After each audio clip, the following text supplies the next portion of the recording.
Hello, my wonderful, beautiful friends. Guys, welcome back to r/EntitledPeople, where you'll hear ridiculous stories about people thinking they can do whatever the heck they want and get whatever they want, and that laws don't matter, as you'll see in this episode. Guys, I do hope you enjoy the stories in this one, and do hit that subscribe button for future stories, if you're not subscribed already. So, I work on a strawberry stand. I drive to the farm every morning and collect trays and trays of strawberries to sell for the day, and it's about a 15-minute drive there, 15 minutes back, and it helps expand the area the farm can sell at. The deal at my stand is 2 baskets for $5 and 1 for $3. This is obviously to push the upsell a little. So all's going well for the day, and then someone who I can only describe as an alpha Karen approaches and says, "I'd like a basket of strawberries, please. Here is $2.50. I told her, "Oh, sorry, it's 3 per basket." She then tells me, "But at the farm, it's $2.50. These are the same strawberries, are they not? Why would you charge me an extra 50 cents? That's stealing." So I proceed to explain that the extra 50 cents I occasionally get is to help me. It helps towards collecting, selling, wages, gas, the equipment, etc. And I never thought it was a big deal. So Karen then demands that because she knows the owner of the farm, that I should sell it to her for her price. Now, I don't usually mind helping out if someone's short on change or something, but this lady was just awful, so I was a little bit annoyed at this point. I told her, "Ma'am, I'm so sorry, but if you want it for the price of $2.50, you're gonna have to go to the farm." So long story short, she throws a fit. She screams at me and tries to talk me down 50 cents. Now, I didn't give in. I held my ground, and that's when she stomps off to her husband, and she screams at him. There were a lot of people around watching this unfold. Her storming to her husband, yelling at him, and then demanding that he drive 15 minutes to the farm and 15 minutes back to pay 50 cents less for a bucket of strawberries. But the funny part is, she waited at the little drink stand opposite of my stand, and she had a drink outside while staring me down for an awkward half hour or so until her poor husband returned with the strawberries, all to save 50 cents. And I still can't stop smiling. Guys, I think Karen totally lost out on this one. The time it takes to go to the farm and back and the gas used to go there and back, it's just much more sensible to pay the 50 cents, man. And how many are willing to bet that she doesn't even know the owner of the farm? Oh, her poor husband. Okay, so this is the story about my aunt. My aunt was always playing the big shot of solving people's problems, but she would always use my cousin as the actual person to take on the problem. Always for free. And if someone insisted on paying, you can bet your sweet butt that my aunt kept the money. If you need a babysitter, a ride, your house cleaned, your yard mowed, and have errands to run, my aunt would always be like, "Oh, my daughter can do it." So as far as my aunt was concerned, the only reason her daughter Emily existed was to cater to her. Emily was her ultimate trophy, and my aunt was an entitled Karen before it became a huge thing. So here's the story. My aunt has always been entitled, like I said. It's her personality type. My mother couldn't stand her little sister, so we tried our best to avoid her, while still maintaining contact with her husband and child. My uncle lived further south in the state, so we always tried to avoid my entitled aunt knowing that we were visiting. So on this trip, I was staying with my cousin for a couple of weeks in the summer, and we were gonna do the typical tourist things. My entitled aunt thought that the university not being in session meant that my cousin was slave labor. So one day, Emily decided that enough was enough. She was supposed to run errands for a friend of my aunt and told her mother that she had plans. Now, her mother, as usual, acted as though Emily had agreed and expected her to comply. So with that, Emily refused to run the errand, as demanded. My entitled aunt called, and she was screaming so loudly that I could hear both sides clearly. Entitled aunt says, "How dare you embarrass me in front of my friends? You call Mrs. No Name up and apologize immediately, and you're grounded for a month and don't even think about touching your car after today. Now you make that call and go run these errands, now." Emily tells her mom, "Mom, I'm 22 years old. I don't live in your house, you don't pay my bills, and you do not own my car. Run the stupid errands yourself. I have plans." I was hanging out with Emily and her boyfriend Mike at that moment, so we decided to go to a water park and a few other things. We then finish up, and we're talking plans about where to have dinner. We get back to Emily's house and we find that Emily's car is gone. Now at first, we thought it might have been stolen, but then Emily recalled that her mom said that she was grounded from her car, and she knows exactly what that means. So Emily calls up her mom and this is the conversation. Emily says, "Mom, do you have my car?" Her mom says, "Yes, I do. Your father brought me over so I could check and see if you had obeyed me. I saw that your car was still here, and you're clearly not running the errands I asked you to because you're out. Now listen, I told you that you were grounded, so I'm keeping your car for a month, but I'm gonna let Mrs. No Name borrow it because you've been so horrible to her. Emily then says, Mom, you can't do that. I'm telling you right now, that's stealing. I want my car back right now, or I'm gonna report it stolen. And no, Mrs. No Name cannot drive my car. So to sum up the conversation, it was basically, I'm your mother, what I say goes. You need to learn some respect, and as long as I'm your mother, anything I say goes, etc, etc. She then goes on to say that you don't own anything, it's mine because I'm your mother. And the police will likely arrest you for wasting their time.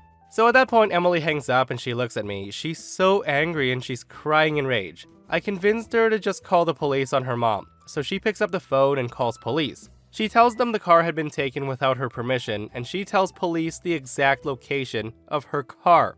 So we make our way over there since we don't want to miss the show. We end up waiting about an hour for police to respond. We basically hung around the block until we saw officers pull up to the door, and then we make our way over, and then we caught this conversation. The officer said, Ma'am, we're told the vehicle on your driveway matches the description and location of a vehicle reported stolen. My entitled aunt said, Actually, officer, it's my car. I took it from my daughter because she's grounded from using it. I'm trying to teach her a lesson. I'm sure you can understand. The officer at this point says, I see. May I have a word with her, please? At this point, Emily and I walk into view of the officers and my entitled aunt. Emily says, I'm right here, officer. I'm the rightful owner of this car and I can show you proper documentation. My mother seems to think that she has control over my car and me. At this point, my entitled aunt chimes in and says, I'm your mother. It doesn't matter. I'm punishing you by taking your car. And I find that to be very fair. She then looks to the officers and tries to get them to tell me that she's right. Officer 2 says, Actually, ma'am, you're not allowed to do that. This vehicle does not belong to you. He then turns to my cousin and says, May I see the car registration and your license, please? Emily hands it to him and he says, Ma'am, this car is registered under the name of your daughter and only your daughter. It's her car and you have no right to take it from her. My entitled aunt then looks at the registration the officer's showing her, and then she snatches Emily's license from him and slams the door. This is the point where things start to get good. The officers then ring the doorbell again, but my entitled aunt decides not to answer the door for a good 15 minutes. She then opens the door about 15 minutes later and hands the officer the license, and it's been cut into several pieces. My aunt then smugly says, Now she can't drive because she doesn't have a license. She then looks at Emily as though she just scored some odd victory. So the police officer then says, Ma'am, you are under arrest for destruction of government property and grand theft of this car. Apparently cutting up a valid license is a felony in some places. Who knew? Entitled aunt then says, You can't arrest me. I'm her mother. I'm allowed to do this. Let me ask you, are you a father? You should understand why I'm doing this. If you don't punish your kids properly, they'll become criminals. Now, the officer's ignoring her screaming at this point and explains to us that up until she destroyed the license, he had been willing to only issue an appearance ticket. So that means instead of being arrested, she would have only had to appear in front of the judge and get a fine. But this was a much bigger deal. They arrested her. So Emily calls her dad to tell him what happened. We then all chatted a bit until the phone rang, and it was my entitled aunt telling him to get their attorney. So we then left and drove the car back to Emily's and took her to get her license replaced the next morning. The attorney called by my uncle apparently didn't know my aunt, and he showed up at the first hearing a week later to try to get it dismissed. It looked to be going her way at first. Her attorney said, Your Honor, this is a family matter. It's simply a case of a mother disciplining her child and the child calling the police because her mother grounded her from using the car. The judge then said, So she got mad and called the police, and she, not knowing it was a crime to destroy the license, did so? The attorney said, Yes, Your Honor, that's pretty much it. The judge then said, Prosecutor, do you have nothing better to do today? The prosecutor then responds with, No, Your Honor, I don't. I consider this rather important. When a 22-year-old woman has her car stolen, it doesn't matter who stole it. She has just as much of a right to justice as someone who has their car stolen by a stranger. The judge then says, 22? The victim is 22 years old? The prosecutor then says, Yes, Your Honor, the victim is a 22-year-old woman who is the sole owner of this vehicle in question. Her mother became enraged at her daughter, and she then went to her daughter's home, stole her car, and later destroyed her license. The entitled aunt's attorney then said, Your Honor, I was not aware of the age or living situation of the victim. I was under the impression that the child was a minor who resides with her parents. The entitled aunt was sitting there looking smug. Her attorney was sweating bullets. The judge then looks at my aunt and says, "Do you realize that these are very serious charges, and if convicted, you can face up to 8 years in prison?" So my entitled aunt says this. She says, "For what? I have the right to discipline my child as I see fit. She disobeyed me, and she'll think twice before doing it again." The judge then says, "No, you don't. You have the right to discipline your child within the confines of the law. You have stepped outside of that parameter. You stole your daughter's car." "But I'm her mother. It's my right. It's not even theft because she's my child and her property belongs to me." The judge asked her, "So where did you get your law degree?" My entitled aunt responds, "I don't have one." "Then let me be the first to explain to you that your child is a legal adult. Period. You have no right to anything of hers without her express consent. Period. You may not take her car without her permission. You may not enter her home without her permission. Do I make myself clear?" She then says, "Your Honor, I'm her mother. That gives me the right. I'm in charge." The judge then looks at her and says, "No, ma'am. I'm in charge. This case will be held over for trial." My aunt eventually took a plea deal where she had 2 years probation and she had to take parenting classes. Now, we laughed hysterically over that one because my cousin is an only child. Emily and Mike married a year later, and they moved the hell away from there. This took place about 30 years ago, and my entitled aunt maintained for the rest of her life that the judge and police did not know what the hell they were doing. And she was right. Guys, what a satisfying story. Emily's mom was definitely a little bit too entitled at that point. Like, come on, stealing your own daughter's car and grounding her from using it, that might be a great punishment if you own the car. And for everybody wondering how the mom came to steal the car, well, Emily left the second set of house keys at her parents' house for emergencies, which was obviously a terrible decision.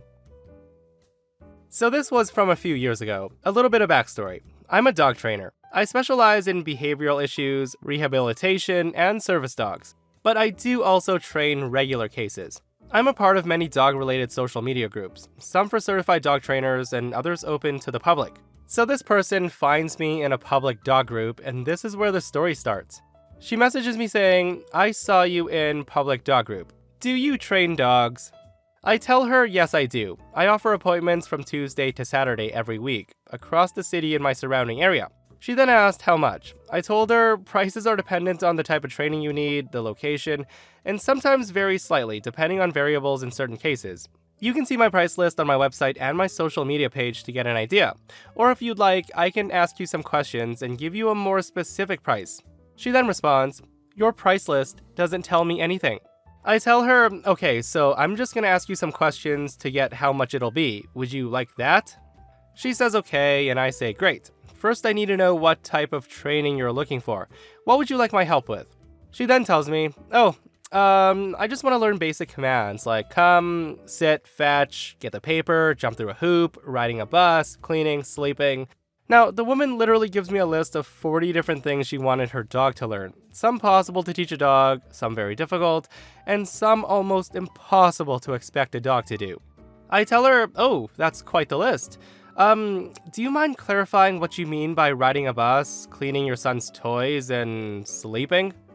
She then says, "You should know. You're a dog trainer. Why don't you know?"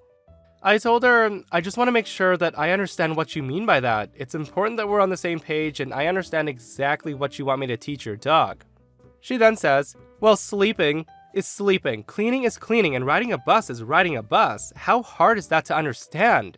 I tell her, "Well, dogs don't need to be trained to sleep, so there's no worries there. I'm happy to help you train your dog to clean up its toys. Is that what you mean? And as for riding the bus, only service dogs can ride the city bus. Is it a service dog, or are you planning on training your dog to become a service dog?" She says, "Sure, yeah, I want a service dog." Now, I was struggling to understand what she wanted, as she kept changing her mind about what she wanted my help with. I continued asking her questions to try to fully understand what she wanted. I then put together a training plan and gave her my prices. At this point, she had showed no sign of being a Karen.